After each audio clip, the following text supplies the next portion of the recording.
describe in detail the first time what it was like to meet this being for the first time? It was fear, excitement, complete astonishment. It looked like a giant insect. Being dark brown and hunched in a corner, very insectoid in appearance, it almost looked like it had an exoskeleton. I felt afraid inside because I was always told that monsters weren't real.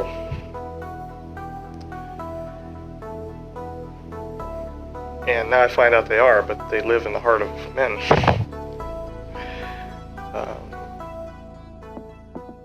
Welcome back to the Night Shift. My name's Clint. Thank you for being here. Last week, we put out a video about a gentleman named Dan Burish, or Dan Crane.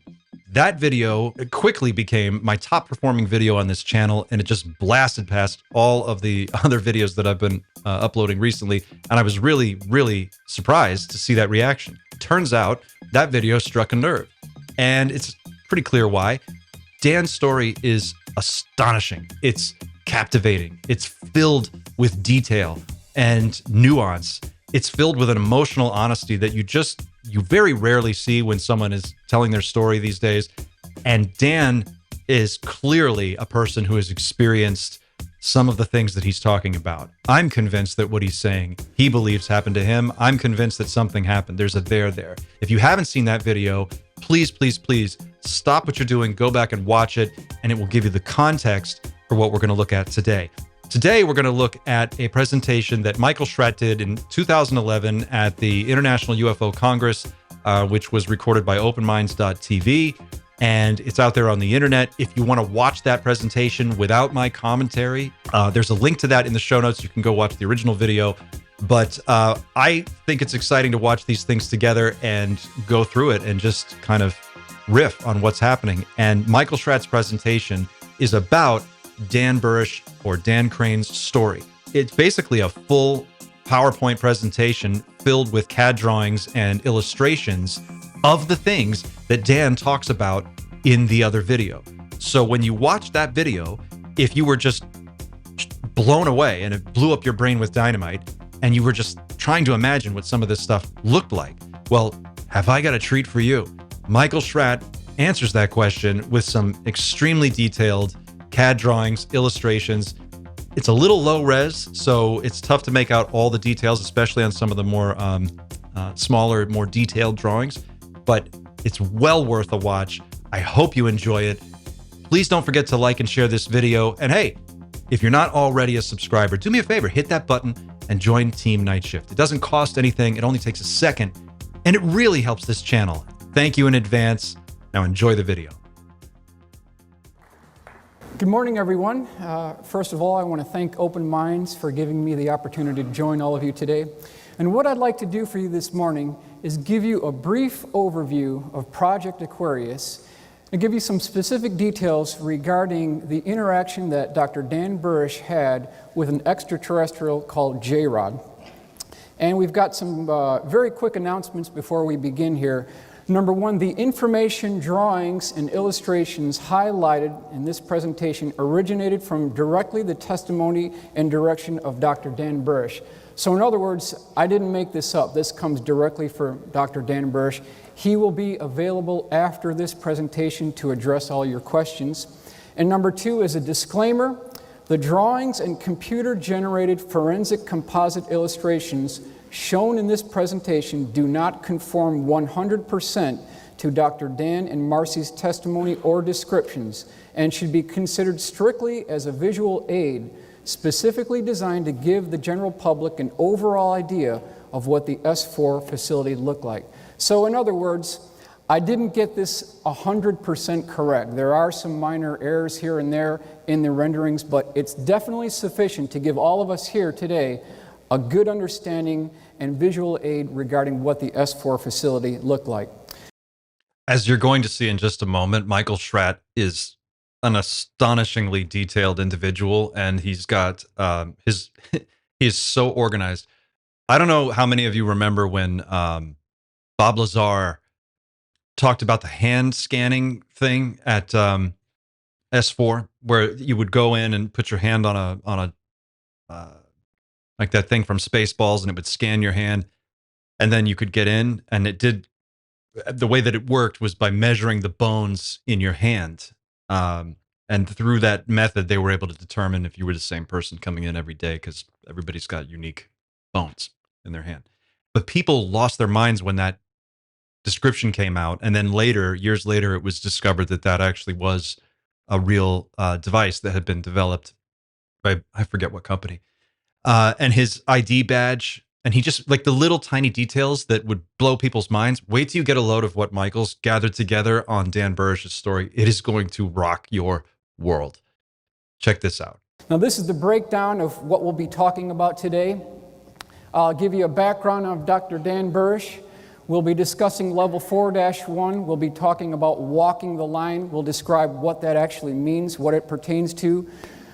I'm going to give you a virtual blueprint, floor-by-floor walkthrough of the 9 hangar bays and all the way through the facility. We'll consider the extraterrestrial and alien craft because there is a difference. We'll talk about the Roswell craft. We'll talk about the Propulsion Research Laboratory at S4. We'll consider the catwalk, the files department, and the cafeteria. For level 4-2, we'll consider Project Sidekick, the weapons research and development, Alice in Wonderland Rabbit, this is a good historical note, Looking Glass Device, Stargates, ERBs, or Einstein-Rosen bridges, the doctrine of convergent timeline paradox. Dropping down to level 4-3, we'll consider the MJ-12 residential suites, the boardroom, the culture department, and analysis department.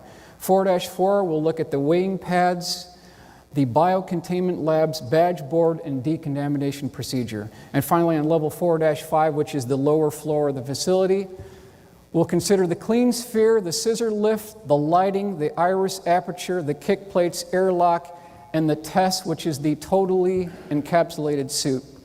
So that's the layout of what we'll be talking about today. So who is Dr. Dan Burisch? He was the youngest person ever to be elected into the Los Angeles Microscopical Society. And in 1985, he received his bachelor degree in biological sciences, and in 1986, a bachelor degree in psychology. In 1987, Dan explored the feasibility of becoming a priest here at St. Patrick's School of Theology. However, that didn't quite work out, so we actually had to... It's interesting how many people who are involved with studying the phenomena or phenomenon, UFOs, UAPs in general, are connected to the Catholic Church, and how much of this is a thread that runs throughout the history of this topic. I just find that really interesting. There's some, David Grush talked about, there was a crash that was retrieved in Italy, I think 1933, and then it was held on to, it was kept by Mussolini's government until after the war, and then it was the Catholic Church who arranged for that disc to be retrieved by the Americans or delivered to the Americans, and then supposedly it made its way over here, and it's one of the discs that we have. But there's just this long historical connection between Catholicism and the phenomena. Very interesting. Bypass that. Now, in 1989, it was Dr. Edward Teller who arranged for Dan to take classes at the University of New York, Stony Brook, and he earned his PhD there. So I ask this question to all of you. Where have we seen this gentleman before, Dr. Edward Teller? Where have we seen him come up in the stories of these type craft and vehicles before? It was none other than Dr. Teller who arranged for, allegedly, Bob Lazar to get his interview at EG&G at McCarran International Airport, and that's how he got his job at S4. So we have secondary independent confirmation that Dr. Edward Teller was involved. In 1991, he was employed at Desert Storm as a biowarfare expert. Now, in 1994, he received his Q clearance at S4, and he began working on something called Project Aquarius, and I will draw your attention here to the aircraft sectional chart that anyone can get at any local airport. This is something that's readily available. And if you look up here on the right-hand corner, you've got R-4808N. Ladies and gentlemen, this is the most highly guarded airspace, dreamland airspace in America. This is the borderline here. You'll notice Groom Lake is right up here, so we can see it does exist. Approximately 12 miles south of Groom Lake, there's something called Papoose Lake or Area S4. And it's important to note that if you ever try to break into this airspace within the 4808N airspace Dreamland, three things immediately happen. Number one, ATC at Dreamland, air traffic control, will not allow you clearance to enter into their airspace.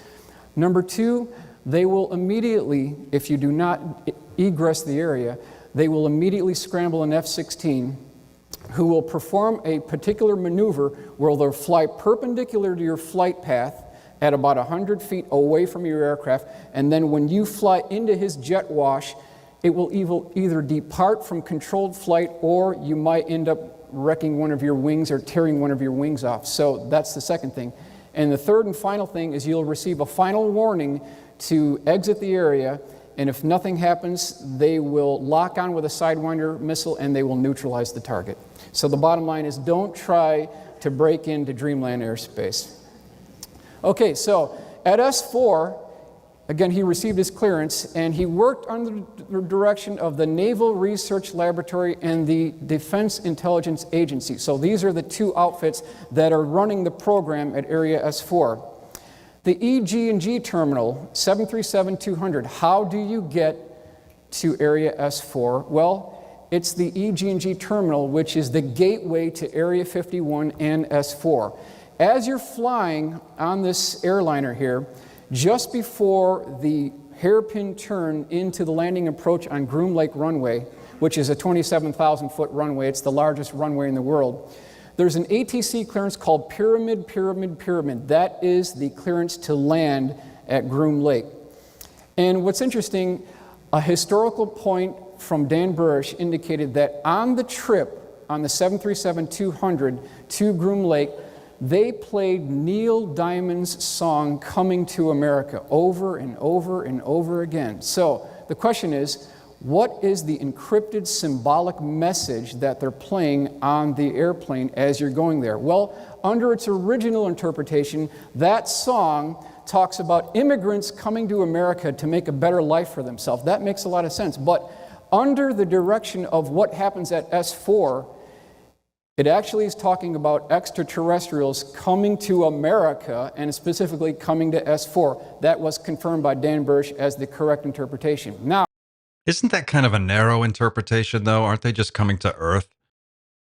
I mean, unless there's some more specific information that we're not privy to, which there probably is, but it just happened to be America, maybe. But then again, we had the bomb, so probably was us on purpose. Everywhere around the world. when you land at Groom Lake, how do you get to S4? It's 12 miles away. There's three ways. You can take a blue-colored Air Force bus. That's number one. Number two, you take a U.S. Army Black Hawk helicopter. The third and final option is a Russian Mi-24 Hind-D helicopter gunship. So those are the three options that you take to get to S4. Why the Russian Hind gunship? What's that about? Does that seem weird to anyone else? I mean, sure, we would probably have one or two, I guess. Why not? But why use it? Why that one?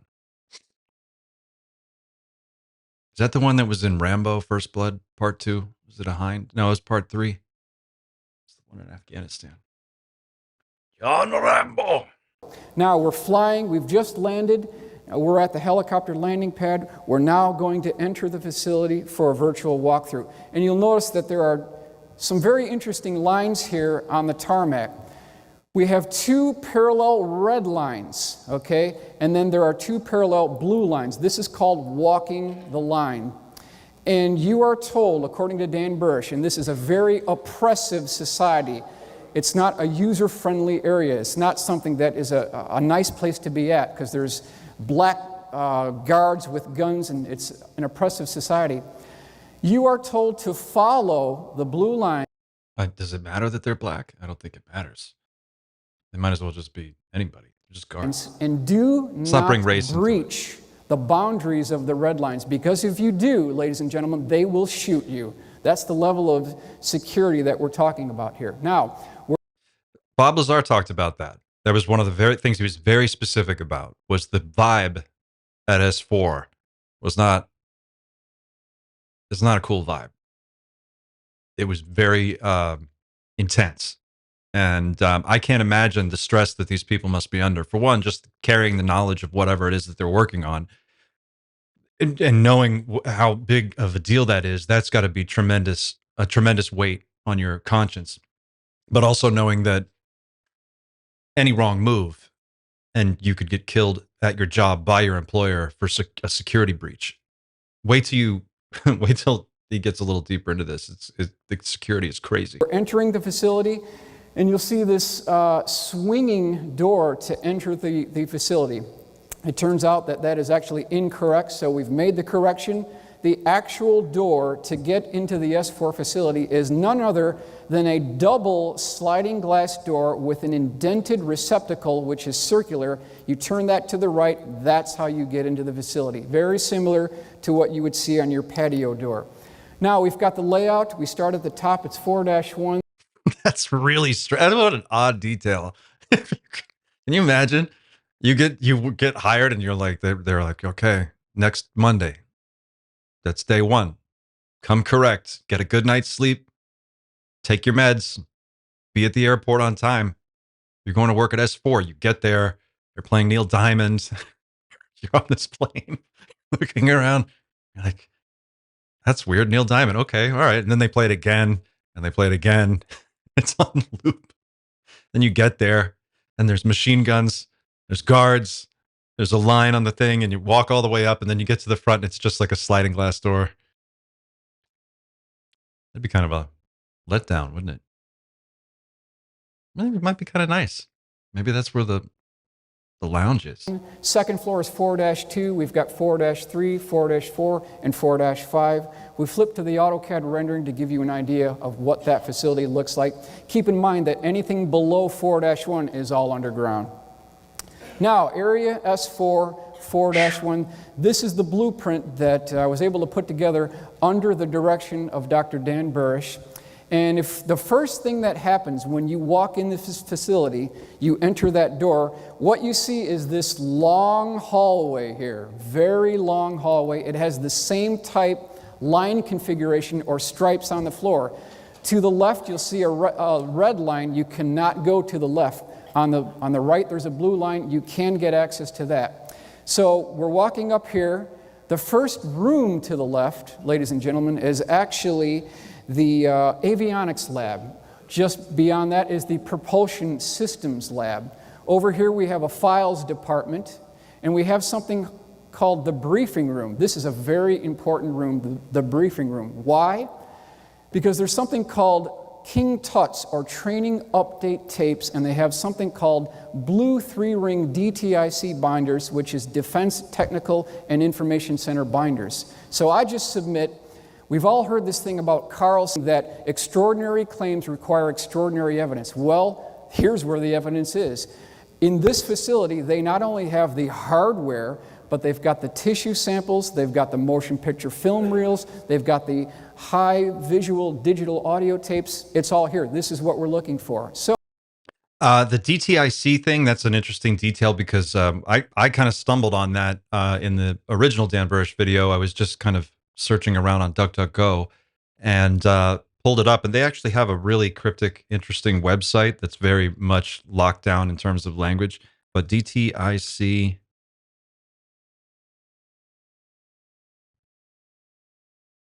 here we go. I just want to show you.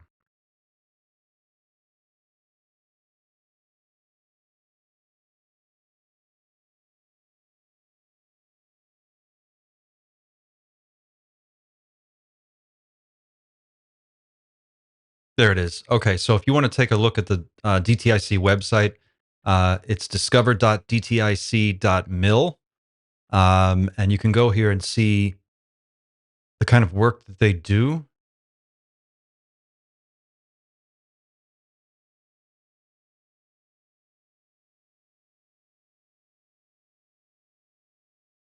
They have an org chart here. Let's see, is it? Yeah, here's their org chart. Undersecretary of Defense for Research and Engineering, Assistant Secretary of Defense for S&T, Dr. April Erickson, Administrator, Defense Technical Information Center, Chief of Staff. So this is an interesting resource. This just talks about what they do. So if you want to spend some time on this website, I recommend it. It's pretty interesting. There's a lot to learn there. So, on the far western wall, on the interior of each of the 9 hangar bays, there is a 4-1 in red paint circled by a red circle. So that indicates that you are at Area S4, Floor 1. That's the significance there. The first hangar bay, which is right here, this is hangar bay number 1, was none other than Bob Lazar's sport model, or a P-45 sport model. Hangar bay number 2, we believe to be the exact same vehicle, or possibly an ARV, alien reproduction vehicle. Hangar bay 3, ladies and gentlemen, was the Roswell craft, which was covered by a tarp, so Dan didn't get to see the entire configuration, but it was the Roswell craft. Next we have, in the next hangar, which is number 4, is the P-52 Orion craft. The next hangar bay 5 was empty. Hangar bay 6 contained a man-made F-22 conversion, or sort of a dog and pony show of what was in hangar bay 3. So it was a man-made version of the Roswell craft. Up here we have, it's believed to be the 1953 crash retrieval in Kingman, Arizona. That was what was in the next hangar, which is 7. Hangar bay 8 contained a black isosceles triangle that was nicknamed the licorice drop.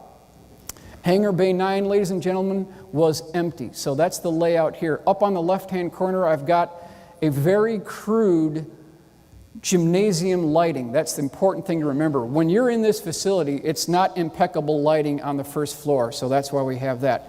Moving over to the right, we have the biohazard suppression area. We have the overflow files department, and then we have the communication area, and then you'll look over to the bottom right here, is the meals ready to eat, or the cafeteria. And you'll notice here that the different colors indicate the compartmentalization of the people who work on different programs at Area S4. So if you work on Project Sidekick, or if you work on Project Galileo, you sit in the red area. If you work on weapons research, you sit in the black area. As we mentioned, orange area is Project Looking Glass. So what they're doing is they're quarantining the employees and engineers who work on the different programs so that these things remain secret. Okay, so this is a far look down of the main hallway. As soon as you walk in, you see that red stripe and the blue stripe on the right-hand side. We've got the avionics lab and the propulsion system labs on the immediate left-hand side. Now, right to the left, there is an I Want to Believe poster, confirmed by Dr. Dan Burish. Over to the right, that's awesome. There is a nurse there and a weighing pad. So all this talk about trying to smuggle things out of S4 so that we can prove all this is real, well, it's next to impossible. Why? Because they weigh you in the nude when you get there, and they weigh you in the nude when you get out. And if there's a discrepancy within ounces, it's over. So you've got to be very careful here. Now, 4-1, looking down through the catwalk to the left-hand side, this is the first hangar bay, is the 52-foot diameter Bob Lazar sport model. So we're looking down through the catwalk. Over here we have hangar bay 2, which again is believed to be the same craft or an alien reproduction vehicle. Hangar bay 3 is the P-24 Roswell craft. You'll notice the 4-1, we're at Area S4, Level 1. Now, this is interesting. I did not make this statement, but Dr. Dan Burisch and even the late geologist Dr. Phil Schneider indicated that The F-22 Raptor, the exterior configuration of the F-22 Raptor was originating from the original Roswell craft. That's Okay, real quick. Phil Schneider, for those of you who don't know, was the geologist who, in his presentations, said that he worked as one of the key geology experts for these deep underground military bases. They're called DUMBs, deep underground military bases. And he was part of a operation or a project where they were digging down into a particular area to build this underground base. And the way that they do it is they dig 4 corners out, like a tunnel going straight down. They bore a hole down, and then they go down into the tunnel and they start working out from there, and that's how they construct the base. At least that's what he says. And during this process of working on one of these bases, according to Schneider, they broke into a chamber. They broke through, and inside the chamber was of another base, but it was full of grays, tall grays. And according to Phil, he was attacked. He pulled out his pistol. He shot a gray. They hit him with some kind of a weapon. There were Delta Force guys there who went down into the tunnel and pulled him out. It was a whole firefight ensued. A number of people were killed. This is all according to Phil Schneider's story. And then a few years after he started going around having these talks, he mysteriously died when he was strangled to death in his hotel room by his own catheter. That was really interesting. You can, if you Google around a little bit, you can find the stories on it. It's a really weird story because he definitely died under mysterious circumstances. There's no question about it. And he had some very weird things to say that, if any of them were true, would really be shocking. I mean, for one, just the fact that there would be not just one, but probably many underground bases that are inhabited by beings that are actually working and doing things, and that we know where some of them are, at least. The remote viewer, Pat Price, also claimed that there were a number of underground bases located around the planet, and he was able to remote view these. And supposedly there's some documents that he has, he's dead now, but that will eventually be released that detail some more information on this. So it's interesting that he mentions Phil Schneider, and I think that's kind of cool. And it's interesting that Phil had something to say about the Roswell craft and the shape of it.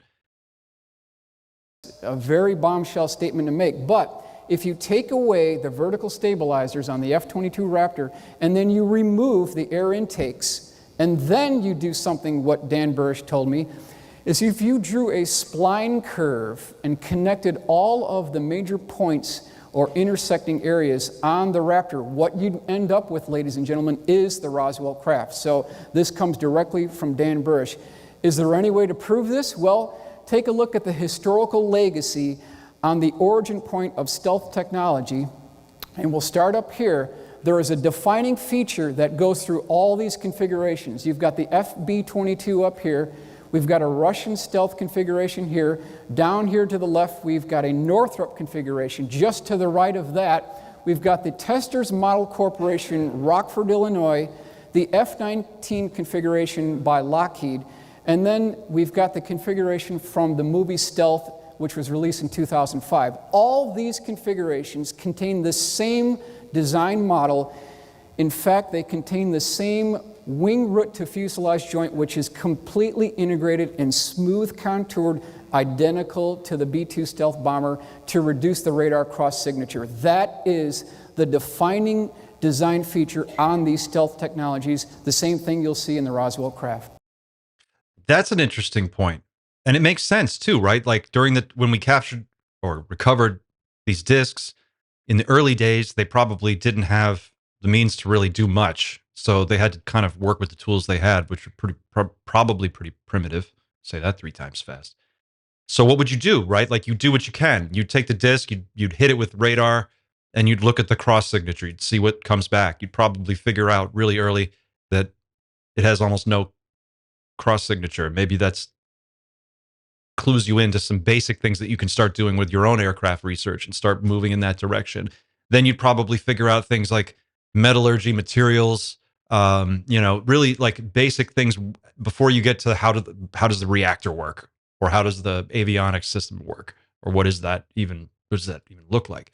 So that's an interesting thing. And then maybe as our aircraft are being developed, they're just feeding out piecemeal the things that they glean from this reverse engineering process and into our aerospace companies. And you're starting to see some of that technology work its way in.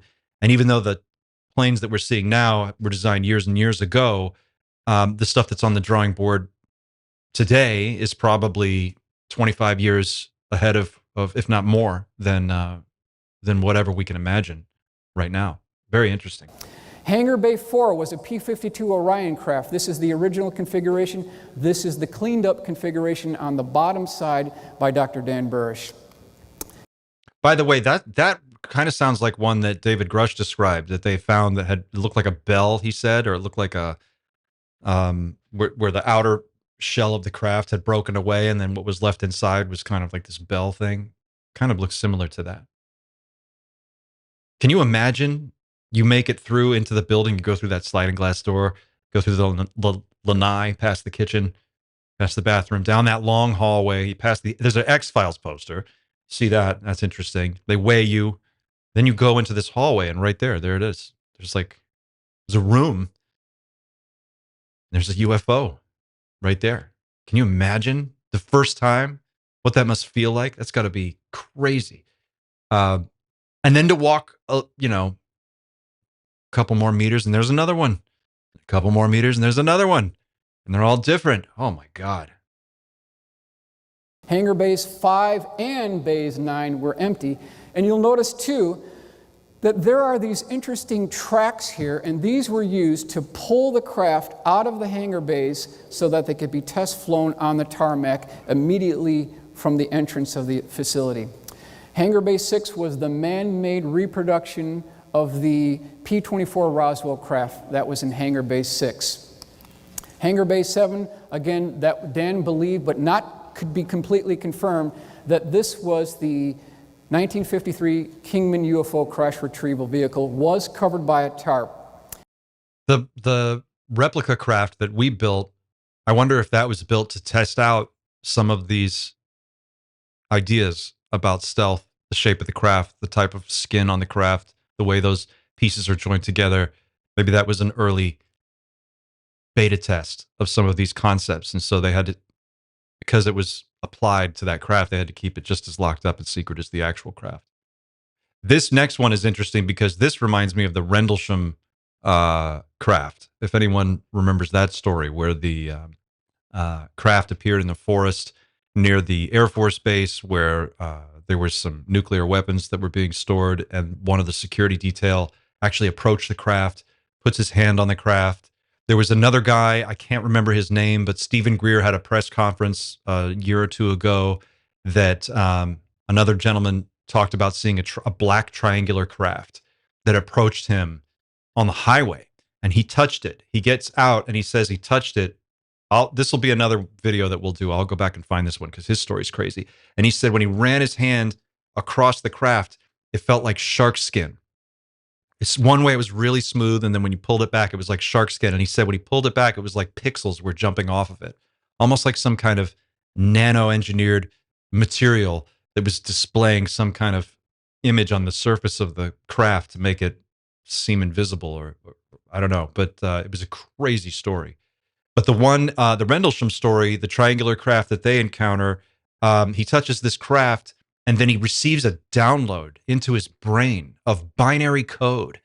And he takes that binary code, and it's like in his mind, and he's repeating these numbers. He gets up one night at a hotel, and he takes a pad and pencil or a pen, and he starts writing ones and zeros, like frantically. And he fills up pages and pages. And then by the time he's done, he's got all these ones and zeros, which were later entered into a, somebody translated the binary, and there's an actual encoded message there. And the message is crazy. Save that for another video. Hangar Bay 8 contained a black isosceles triangle. They called it the licorice drop, according to Dan Burisch. And I will mention that everything from Hangar Bay 1 to Hangar Bay 7 were all extraterrestrial vehicles. Hangar Bay 8 was the only alien vehicle because there's a difference between extraterrestrials and aliens. And according to Dr. Dan Burisch, the exterior configuration, or what it looked like when you saw this craft, it looked like a black liquid mercury that you could fall into. It was a very unique surface texture on this particular craft. That's what what was his name? That's what the guy that testified, or not testified, but that spoke at Stephen Greer's press conference said. Didn't I just say that? He said it was the skin of the craft was really weird. And he touched it and pixels were coming off of it. And it was shiny and black, but it looked like you could see patterns on it, but they would disappear. And it felt like shark skin. I wonder if that's the same craft. He says he saw this outside of the base, out on the highway at night, that it approached their car. And it was like a drone. It wasn't that big. I don't remember how big he said it was, but it wasn't enormous. It wasn't like the size of a bus or something. It was much smaller. Wow, that's an interesting story. Very interesting detail. So, we've got Bob Lazar stating that S4 exists. That's what he said back in 1988, 1989. We've got Dr. Dan Burish coming forward stating that S4 exists. We also have Bill Uhouse, who worked on the flight simulators at S4 and at Los Alamos National Lab. So we've got 3 independent people confirming the same thing. You'll see the cutaway AutoCAD drawing originating from Bill Uhouse, indicating that there was a flight simulator, a flying saucer flight simulator that was attached to a gimbal mount, and you could rotate this thing almost up to 90 degrees. There was a diagnostic cable attached to the vehicle when it was static, but when it was energized, the diagnostic cable gets released, and then you could quote-unquote fly the vehicle at that time. So, the P-45 craft was the sport model, measured 52 feet in diameter. It was 16 feet high. It had a smooth, polished aluminum exterior configuration. And then I want to take you inside here, show you some of the interior components. It had 3 different levels. We've got the lower bay, we've got the mid-deck, and the upper deck. So that's what we've got right there. Now let's zoom inside. We'll take a look at what it looks like inside. On the bottom section of the vehicle, there were 3 gravity amplifiers. Right above that, we have the mid-deck, which contained 3 gravity amplifier heads, 3 seats that all sat in the same direction, which were too small for human test pilots to fit into.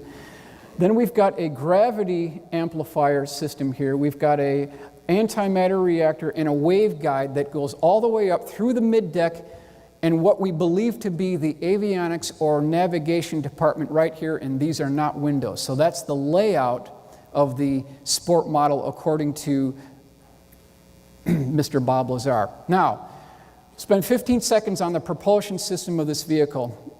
Element 115 is machined into triangles at Los Alamos, transported to S4. It is loaded into the antimatter reactor, and then the target substance is bombarded with protons. And when a proton plugs into the nucleus of an atom of element 115, it bumps its atomic number up to element 116, which immediately decays and releases antimatter. That is the power source for the vehicle in a near 100% thermoelectric generator. So that's a breakdown of the propulsion system. Project Aquarius terminology. Let's talk about some terminology here. That's an interesting aspect to the propulsion of the craft, because I wonder how long a fuel pellet lasts. Supposedly they machine these things at Los Alamos and then bring them out to S4 to be tested in the craft. I wonder how frequently they have to replace the fuel, or if it just lasts and forever. I mean, more or less. Controlling that reaction would be really, really, really critical. Like, how do you throttle it to give you exactly the amount of power that you need for whatever it is you're trying to do in real time? Project Galileo. Project Aquarius is nothing more than an umbrella term for everything having to do with mankind's interaction with extraterrestrials. Below that, there are about 5 different programs. The first one is Project Galileo. It dealt with the propulsion system of extraterrestrial and future terrestrial vehicles. So that was the first one. Second one under Project Aquarius was Project Sidekick. Relates to a weapons program no further information is available from Dan Burish on that program. Project Looking Glass dealt with the physics of seeing the effects of an artificially produced gravity wave on time. The fourth project was a second-generation weapons program which originated with Project Sidekick, no program name provided. The fifth program dealt with a series of biological defense operations which Dan served in the capacity of senior scientist. So those are the programs that fell under Project Aquarius. So how did the J-Rod craft, or what was termed the Kingman 1953 UFO crash retrieval, how did it get to S4? Ladies and gentlemen, it got there by a 40-ton, what's called a Dragon Wagon tank hauler. That's how they got it there to the facility. Now, in 1953, according to Dr. Dan Burisch, there was a UFO crash retrieval at Kingman, Arizona. There were 3 bodies recovered. One died on impact. He was still contained to his biocontainment device. The other one went to Los Alamos, and the third and final one went to Area 51 S4. That's the J-Rod that Dan Burisch worked with. Now, in 1954, according to Dan Burisch, there was a meeting between President Dwight D. Eisenhower and representatives of the P-52 Orions, and a treaty was signed. A copy of that treaty was kept at Area S4, Level 4-1, and they also gave President Eisenhower something called the Orion Cube, which we'll talk about as well. What is the Orion Cube? It was also known as the Yellow Book. It has nothing to do with phone numbers, okay? What it is it's a 8 by 8 inch square cube, and it's a quantum viewing device that you could, once it's accessed, you could look at the probabilities of future events. There was protocols that had to be followed in order to activate this. And at one time, it's believed that this cube was stored at level 4-1. Later, it was moved to the Scottish Rite Masonic Temple just outside Washington, D.C. From that point further, we don't know where it is. So, the Edwards Air Force Base meeting between Eisenhower and the Orion representatives, supposedly there is footage of the craft actually approaching the base that was part of a documentary that had been authorized by someone in charge of Project Aquarius, or at some level within Project Aquarius. You can find this footage. It's out there. If anybody knows where it is, please link to it in the comments and just put it up there. I'll look for it as well, but just while it's on the top of my brain. The Yellow Book cube is really fascinating. How would that even work? How would you look into a cube and see future or possible future events? How would that be displayed to you? Would it be in the form of like a video? And even then, like, how would you discern what timeline you were looking at? And how would you know, how would you be able to see pertinent details from that timeline, like who's president or what events are happening around the world? That's a strange one, because I can't even imagine how you would even to speculate on it. It's just a weird object. that's the lineage of the Orion Cube. Now, interesting to note that there are 3 events that took place in 1947. Is there a coincidence? I don't think there is. Also on the cube, just real quick, as soon as someone has an object that can see alternate timelines, and then doesn't that cause tremendous disruption to our own timeline? Wouldn't that introduce a really weird, unstable element into our timeline and make it possible for people to change world events based on possible future outcomes? If that's the case, then some of what Dan Burish said in his original interview that my first video was on about divergent timelines, that starts to make more sense. But I wonder if the appearance of this cube is what kicks all that off. It's weird, fun time travel speculation, but it just runs in circles. We've got the Roswell crash on July 2nd, 1947. Then we've got the formation of the CIA in 1947 and the formation of the Independent Air Force also in 1947. Three events happening at the same time. In 1952, it was the National Security Agency who, according to the CIA, had improper intelligence, so partial Majestic control of Project Aquarius was handed over to the, quote, new boys on the block, because they came after the Central Intelligence Agency. So there was this animosity that continues today between the Central Intelligence Agency and the National Security Agency. Now, moving down to 4-2, we've got the SolidWorks rendering and also the AutoCAD rendering of 4-2. Moving into the facility, the first thing you'll see when you look and walk into level 4-2 is a 3-foot-tall statue of an Alice in Wonderland rabbit. There's a symbolic message that they're giving you here. There's a primary looking glass device, and then on either side of that primary looking glass device, ladies and gentlemen, there are two secondary ERBs, or Einstein-Rosen bridges. Up on the left, I've got a graphic of what we have termed the galactic positioning codes, because when you access a Stargate at the S4 facility, you don't need to have a galactic positioning code on your arm or flip book, because all that data is inside the control room. But when you go outside S4, you do need to get this positioning code data so that you know where you're going. Here we've got the jump. That's exactly how the Stargate works in the movie. James Spader figures that out. He's the one who figures it out. There's a great scene where he's explaining this to a room full of people, and he's just like spilling coffee all over the place. He's trying to like walk them through how this whole thing works. But he basically figures out how to navigate using the Stargate. So when you go from A to B, you know how to get back. It's basically a big rotary phone. This seems a little more complex. Interesting parallel, though. There have been a number of people over the years who have said that the movie Stargate and the show were a form of soft disclosure, and that they put a lot of little details in there. They just kind of folded them into the show. In fact, there's even an episode of the show, Stargate SG-1. There's an episode called Wormhole Extreme. Wormhole Extreme is about, within the universe of the show, they find out that there's another TV show that's being made that refers back to their Stargate program, which, of course, in this universe is the real one. And it's just this whole play on this idea. And it's kind of a weird wink, wink, nudge, nudge episode. Where they're sort of like saying, yeah, this show is full of little disclosure items. Pads at 4-2. And then down here, we've got the Project Sidekick storage facility. There's also one just below that. To the right, we've got weapons research and development. I've got a blown up view of the looking glass device here. We're going to consider something called the doctrine of convergent timeline paradox.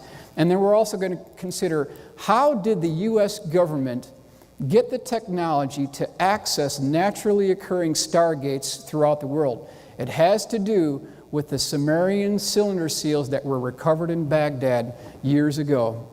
Now, this is a SolidWorks rendering of the looking glass device. You'll notice that there's this toroid or donut ring-shaped device. And inside this, we have multiple permanent electromagnets. And this is consistent with 6 electromagnetic fields that form above this device. There is a up and down actuating rotating cylinder, so it's a height adjustable rotating cylinder which is attached to a 3-axis gimbal system. That's the general layout of the looking glass device. Now, what does this thing do? Well, it can actually warp the fabric of space-time both forwards and back, and you can actually see the probabilities of future events. That's the primary function. However, there's a secret to the looking glass device, which Dan Burisch has told us. What you can do is you can flip this device up at 45-degree angle, and if you tune it to a slightly different frequency, it can be used as a Stargate. So it actually has a dual purpose. You've got these spires or guide rings just above the looking glass device. These are used to guide the electromagnetic field over the looking glass device. It's something that you can hit with your hand. Now, per Dan's comments, there was a 3-foot-tall statue of an Alice in Wonderland rabbit.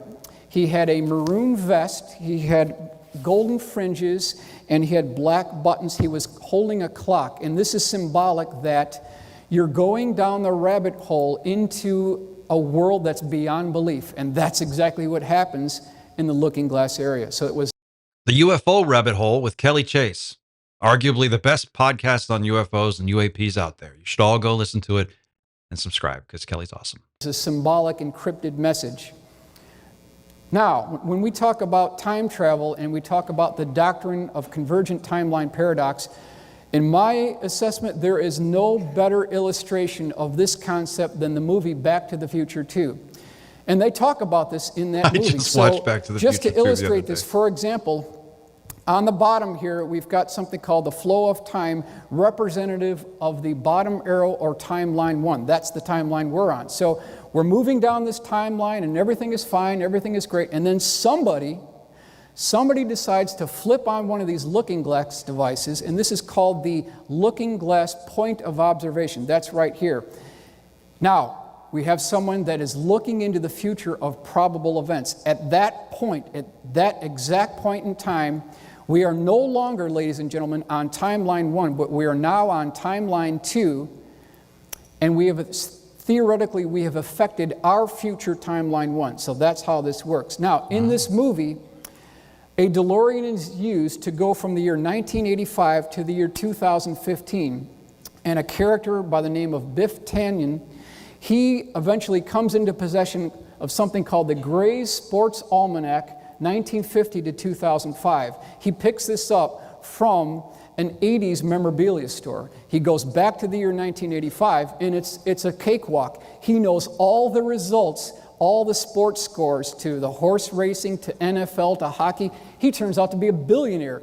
It's just incredible. But in the process of doing that, he completely destroys himself, everyone he's with, and everything, all the surroundings. So you can see of the catastrophic consequences of looking into the future, it has a very serious consequence. And that's borne out by what we see here with the Mayan calendar. Some believe, ladies and gentlemen, that on December 21st of 2012, it's the end of the world. However, some take a more positive approach and indicate that this is a new dawning of an age of enlightenment. And this is, if we flip over to the prophecy rock by the Hopis here, they have a similar motif.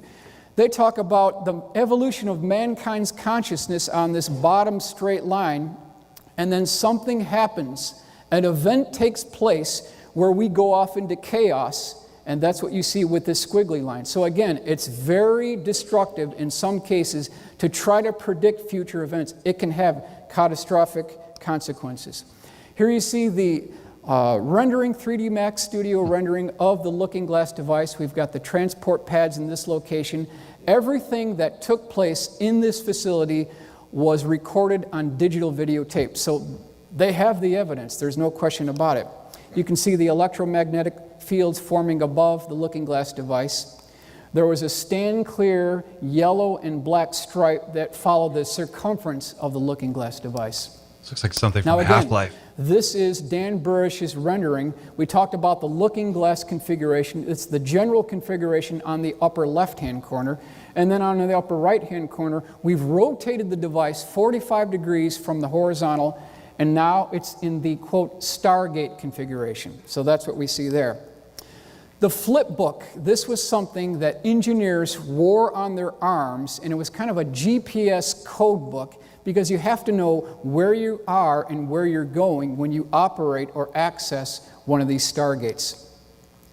Now, some of you may have seen the movie Stargate. The actual Stargate looks nothing like what you see in the movies. The only thing that is consistent is this metal catwalk that gets you into the actual Stargate. That's the only similarity in the entire operation. Dan Burisch's interview, in his interview, he talks about they've tried to put a person into the Stargate and that person didn't survive. He said it was really gory and not pleasant what happened to that person. It sounds like from Michael Schratt's telling, they had a means to actually safely go through the Stargate and then return. That's how I'm reading this. That's an interesting discrepancy. Level S4 level 3. We're moving on to level 3. This is the SolidWorks rendering. Below, we have the AutoCAD rendering. Now, there are at least 3 primary areas to 4-3. You'll notice that there are 3 distinct segments here. Each has 4 residential suites. Ladies and gentlemen, this is the Majestic 12 residential suites. That's where they stay when they get to S4. It consists of a very simple 1-bedroom apartment with a sunken living area. There's a tile walkway to enter the facility. There's a single TV. There's 1 single bathroom. So that's the S4 Majestic 12 residential suite. You'll also know that we've got the culture department. We've got the analysis department just to the right and below the culture department. Up here on the right, we've got the call-outs, the leader call-outs. We've got slider trays. We've got pressure incubators. And when I was going through this, it really dawned on me that there's a lot of attention to detail here, and it was my assessment that this was coming from a man who had practical application experience in working in this environment. I mean, it just seemed to me that you couldn't make this up. There was a lot of detail here. It really seemed that this was someone who could speak from experience that was actually working in the facility. Now, level 4-4, that's where we're moving on to now. A number of primary areas here. We have the badge board. This is a blow-up of the badge board on 4-4. We've got a meeting room or a board room in that facility. There are multiple biocontainment labs in level 4-4, and we'll zoom in and blow up that area right here. These are the decontamination areas, and Dan Burisch's desk at S4, level 4-4, was right in this facility right here. So again, the level of attention to detail, to me, was just astounding. Really seemed like someone who was actually working there. Now, some of you may have seen this before. This is Dan Burisch's security badge at S4. We've got MAJ here, that's short for Majestic. That was the program that was operated under Truman in 1947. And then we've got these diagonally striped blue and darker blue running along the upper left-hand corner. This is the same configuration that Bob Lazar talked about as well. So again, we've got secondary independent confirmation that there was a security badge that actually looked like that. His badge number was H6196MAJ. Level 4-5, very important floor. This is the clean sphere floor. And you'll notice that there is an iris.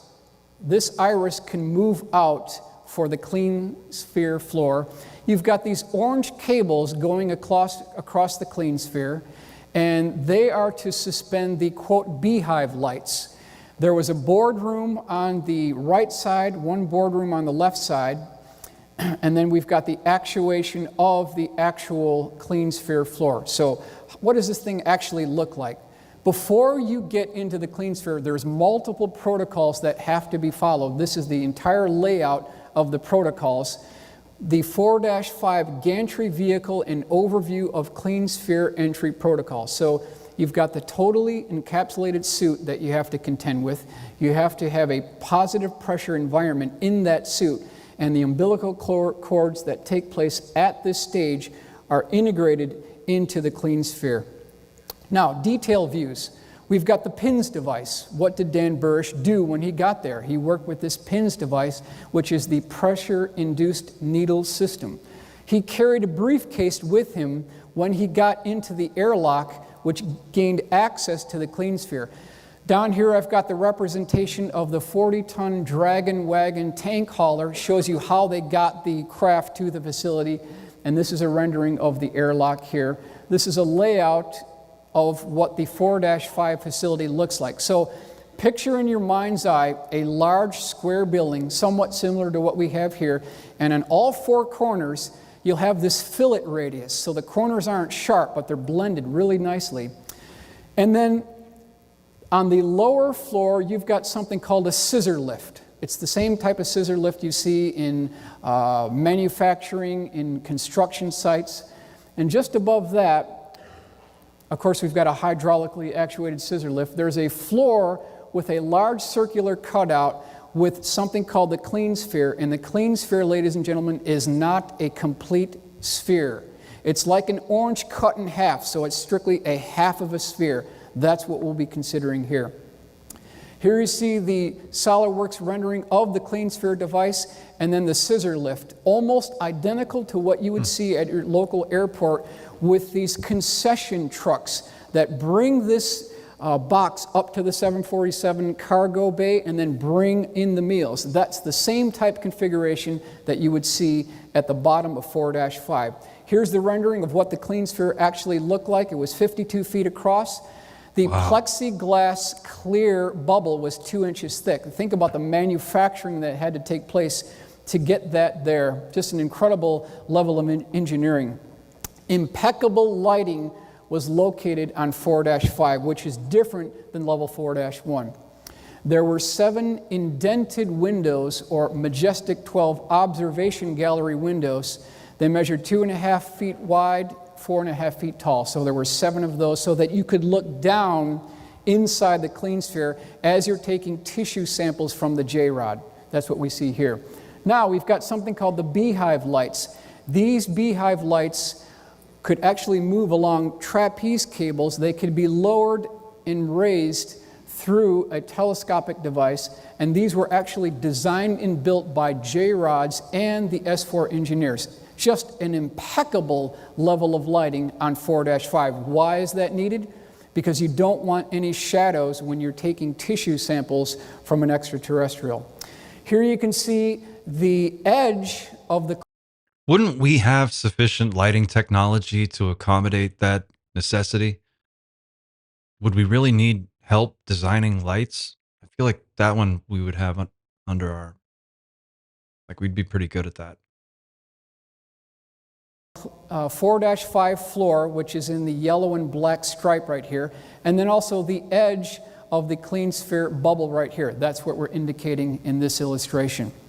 Now, there's something called kick plates that actually are manually operated, and they seal the gap between the clean sphere edge and the floor of 4-5, the opening. That's what they do.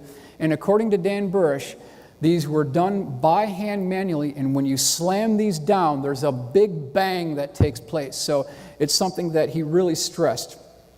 Here we see the scissor lift lifting the clean sphere up to the second floor of 4-5. And then you can see again the hydraulically actuated scissor lift. Now, we'll talk about the TESS, or totally enclosed suit. Similar to what you would see in the Gemini, Mercury, even the Apollo program of 1969. It's a positive pressure suit to keep out biocontaminants. That's actually its job. And when Dan Burish was at 4-5 inside the clean sphere, he was taking upwards of 300 tissue samples from the J-rod because he suffered from a genetic neuropathy defect, and the overall program was to find a cure for that genetic defect. And one way they did that is to use this pressure-induced needle system that Dr. Dan Burish personally told me was very small. He called it a Saturday night special, and it had a pneumatically actuated hose off the aft end of the pins device. There was a small cartridge that was loaded right inside the shaft here, and you could take the tissue samples that was sent up to the analysis department. So that's how they did that. He also carried a briefing case with him with multiple needles and cartridges that went inside the clean sphere as well. Now again, remember, they weigh you in the nude when you get in, then when you drop down to 4-5, they weigh you in the nude again. So there's just no way you're going to sneak anything out of 4-5. This is a very well done pencil sketch by Mark McCandlish, who is again the world's premier aerospace illustrator, showing Dan Burish being suited up in the test suit and then entering the airlock or decontamination chamber for entry into the clean sphere. Now, what in the world does J-rod mean? I mean, we've heard this before. In its simplest terms, J-rod means 15, because J on the computer keyboard is the 10th letter in the English language. The dash or rod was symbolic of the Mayan glyph that indicated the number 5. So you put those together, you get 15. That's also symbolic because he traveled from 15 light years away to get to Earth. So that's the definition of J-Rod and how he got his name. Now, two quotes from Dan Burisch that are very important. He said, "I have never met an alien, but I have met an extraterrestrial. The difference being that an extraterrestrial such as a J-Rod is actually a future human and therefore shares a same human lineage. A true alien, on the other hand, would bear no such human lineage." So that's the difference between an extraterrestrial and an alien. Now, when he was working there, you can see him with the PINS device taking samples from the J-Rod. And he was called Kaela, a little bit of description of what he looked like. He measured 3.5 feet tall. He had dark brown appearance, very black inset eyes, a disproportionately large head. He had a small nose, long arms, and no teeth. Interesting to note that the designation for this particular J-Rod was EBE-53AZ2. That stands for Extraterrestrial Biological Entity, 1953 UFO Crash Retrieval, Kingman, Arizona, number 2. Because remember, the first one died on impact, the other one went to a Y11 facility at Los Alamos. Now, during one of these tissue sample sessions, remember, you have to follow a certain protocol to approach this J-Rod. You have to raise up your right hand, the J-Rod raises his right hand, and then you take multiple bride strips together, and then you meet in the center. During one occasion within the clean sphere, the J-Rod, who was known as Kaela, he broke the protocol, rushed Dan, and they had developed a friendship at this time. So this had never happened before, and he wasn't under attack, but Dan Burisch was startled about what took place. He stepped back and accidentally caught his boot of the total encapsulated suit on the grid structure of the bottom of floor of 4-5, and he tripped over backwards on his oxygen tank, and the J-Rod proceeded to infuse into him a tremendous amount of material having to do with future events. So it's incredible what took place inside the clean sphere. This is an illustration by Mark McCandless showing the decontamination process within the airlock for entry into the 4-5 facility. Now, again, how did they get this technology to access these naturally occurring stargates? Ladies and gentlemen, they got those from the Sumerian cylinder seals, in some cases from the Baghdad Museum. Now, what you'll do here is you'll take a piece of wet clay and you'll roll that over the clay, the cylinder seal, and you'll end up with this positive relief. Now, according to Dan Burisch, what the government figured out how to do is you take a mirror, go right down the center line of one of these glyphs, and you get a mirror image, which is nothing more than a blueprint on how you access these naturally occurring stargates. That's how they did it. That's how they did it. Now, in 2003, something interesting happened. J-Rod was moved from his position within the clean sphere 4-5 facility. He was flown to Abydos Temple, which is down the Nile River. Perhaps some of you have been there, actually. And remember, he has to be in his own positive pressure atmospheric environment or he'll die. So they ended up building a stroller for him. This is Dr. Dan Burisch's illustration of what that stroller actually looked like. And recall, too, that they were friends at the time. So Dan Burisch was sad that J-Rod could not go home to his family and be with his family. He had a compassion for him. So in this act of compassion, during the accessing by the government of one of these naturally occurring stargates at Abydos Temple, Dan Burisch thrust forward that stroller and pushed Kaela into this stargate, sending him home. However, Dan and the stroller device were kicked out. He got into a lot of trouble for this, but it was an act of compassion on Dr. Dan Burisch. There is a very interesting piece of nostalgia at the end of Groom Lake Runway, according to Dan Burisch. There is a sign there that has multiple arrows pointing in every direction, and the sign says home. And this is a symbolic message that what takes place at S4, perhaps Groom Lake, home is underground, it's in outer space, it's north, it's east, it's west, home is everywhere. There's a symbolic encrypted message being employed in this symbol here. So Ladies and gentlemen, I think it's really important that we honor the courage that Dan Burisch had to come forward and give us this information regarding the specific details of the S4 facility and providing all of us a potential for a very bright future which is on the nearby horizon, and I want to thank you for your attention. Wow. Yeah, that's an interesting presentation. Oops, that's not what I want to do. That's a really interesting presentation because God, the amount of detail. Can you believe it? It's crazy enough to watch Dan's initial interview where he lays a lot of this stuff out, and then without proper context, some of it is just so far out there that it's really mind-blowing. But to see actual CAD drawings and illustrations to accompany that story really builds out a world that appears very realistic. The amount of detail, like I've got some notes here that I was just jotting down while I was watching this. And a number of questions jump to mind. The timeline paradox, if there's some way to perceive and act on potential future events or to see possible alternative timelines, might that have something to do or everything to do with this accelerated push for disclosure that we seem to be witnessing right now? I mean, we've talked about it on this channel a lot. You've probably noticed there's a lot of activity right now. There's a big push. There's a lot of people coming out of the woodwork with extraordinary credentials saying unbelievable things and pushing for disclosure in a way that has just never happened before.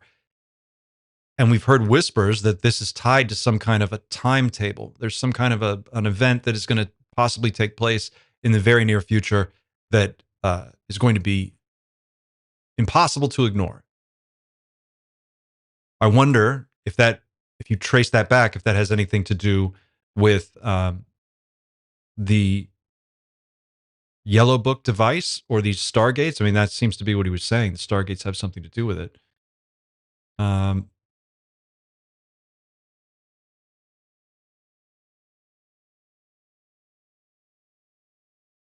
See if I can do something here. Here we go. Oh, that's way better. All right, so now I'm not way down at the bottom of the screen. Here we go.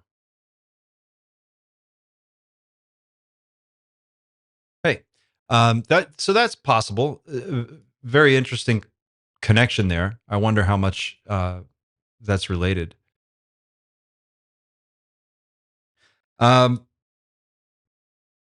Genetic problems. A lot of you pointed out after Dan's video that it seems a little strange that super advanced extraterrestrials would need our help solving some kind of genetic issue. I agree. I think that's a weird one. I don't know if that might be, it's possible that that could be if J-Rod was suffering from a genetic issue and he's separated from the rest of his technology. So he's here, but we don't have the rest of his civilization to support his medical needs. We would be forced to kind of work with what we have. And it would make sense if J-Rod was able to communicate to his human handlers or his captors or the humans in charge of this program what he needed and maybe instruct and help guide their technology or their research. It's possible that maybe there was a effort underway to get the humans up to a point where they could actually do something that would help him. And maybe that was the deal. Maybe there's something like that going on. That's the only thing I can think of. I do think that's a great question, though, and a number of you asked that question. Like, why would they need our help? Surely they would have superior genetic technology than we did, especially back in the late 80s, early 90s, mid 90s. He was in captivity, I think he said, from 1952 until potentially present day, assuming he's still alive, J-Rod. Dan Burish said that in his communications with J-Rod, the being appeared to be suffering from clinical depression, which makes perfect sense. Can you imagine the sense of loneliness and separation you would feel if you were not only separated from your family and your culture, but in a completely different star system on a different alien world, captured by strange beings from this planet called Earth, and you're being held in some kind of unbelievably secure facility deep beneath the Earth, subterranean facility, and you're just brought up for them to run tests on you all the time. I can see how that would be not only depressing, I can see how that might rub some extraterrestrials the wrong way, and it's possible that that had something to do with some later visits. Maybe that has something to do with the overall agenda of what's going on there. J-Rod approach, when he approaches Dan Burish, Dan trips backwards on the grate in the floor, falls backwards. First of all, can you imagine the panic, the sense of panic that must be permeating every cell in your body? You're in this room, you're in this pressurized suit, you're in this environment, and then you have an accident, you trip like a fool, you just fall backwards. First of all, how dumb would that feel? In the moment, I'd freak out, panic. Of course, these people are trained, so maybe they don't. But what if your suit ruptures? What if there's a puncture in a line somewhere, and now you're exposed, and you don't know who's exposed to what? You don't know if you're exposed to some alien pathogen or if they're going to die because they got the common cold from you. So J-Rod approaches Dan, and then, according to the story, bombards him with a telepathic download of information. We've heard about downloads in many contact stories, many abduction stories. It seems to be pretty ubiquitous when human beings come into close contact with EBEs. There is a telepathic exchange that takes place. All communication appears to be telepathic, and it comes in the form of a voice that you hear in your head, or a download of, like, where you double click an attachment in an email and it opens up into a full concept that you have complete 360-degree understanding of. It's just downloaded into your mind. What I find compelling about this story is that J-Rod approaches him and looks right at him. We've heard in other contact cases that the beings need to make eye contact in order to really hit you with the telepathy. They can do it from a distance, but it appears, at least in my own research, that the cases where it's really hot and heavy with telepathy, it's when they're looking at you. And people have talked about contactees and abductees, how when they're going through hypnotic regressions, they have terrifying recollections. They're just absolutely petrified to look into the eyes of these beings because, as many contactees and abductees describe, it's like they know everything there is to know about you. You're an open book and they have access to your entire life experience, and you feel violated. If J-Rod had to be that close to Dan Burish to put this amount of data into his mind, it brings up a number of interesting questions. One of which is telepathy limited by line of sight? And is it restricted by distance? It appears that's the case. It would appear that, if a being could just telepathically bond with an individual and then communicate with them regardless of distance, then there'd be no need to wait for the moment where Dan falls down to approach him and then give him a download. It could just happen anytime.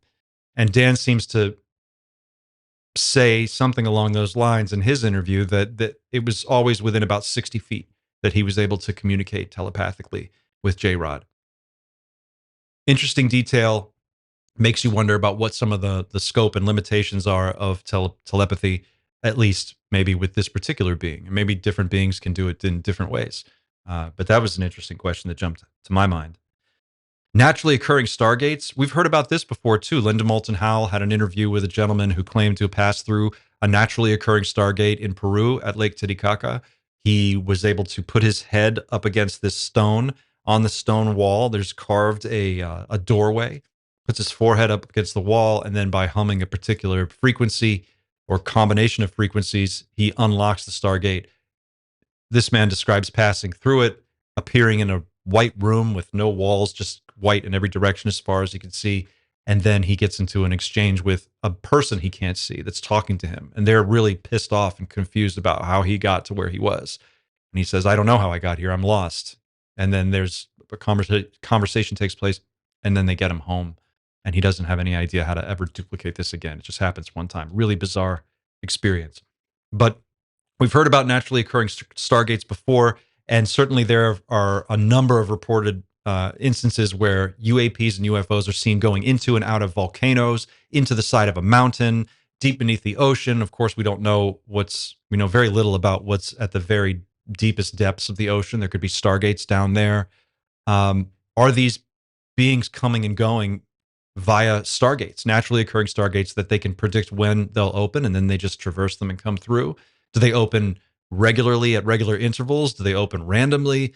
According to Dan's interview, there seems to be some means of activating a naturally occurring stargate can be activated by some form of technology that we have. We can bombard it with some kind of electromagnetic frequency, and then it'll activate and open. That seems to be, I've heard that. I don't know if anyone knows more about that than what I just said. Please fill us in.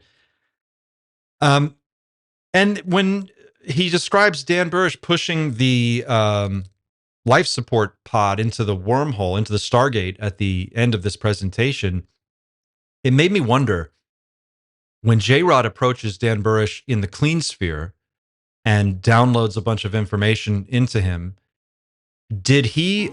was that a form of manipulation? Was Dan somehow, I don't want to say tricked, because that sounds like, it almost sounds too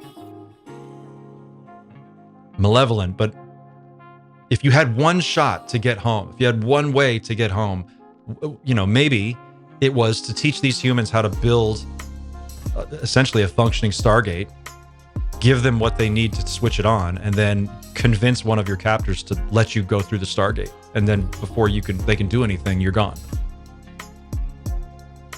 Possible. What do you think? This is a really fascinating presentation for obvious reasons. I don't have to tell you. It melts my brain to see the visuals. I think it's phenomenal how much attention to detail Michael Schratt puts into this presentation. And I would love to know what you think. Let me know in the comments. Don't be shy. If you have ideas, if you have questions, pick this thing apart. What do you think? Let us know. Speak up in the comments, reach out, and yeah, it's a really fascinating piece. We'll do more of these. I've got another one coming up in a week or two. I hope you enjoyed this video. Thank you for watching. Don't forget to like and share this video. And if you're not already a subscriber, just hit the button, subscribe. It takes 1 second, doesn't cost anything. We've had a great run of the last few weeks. We've broke 5,000 subscribers. We're almost at 5,100.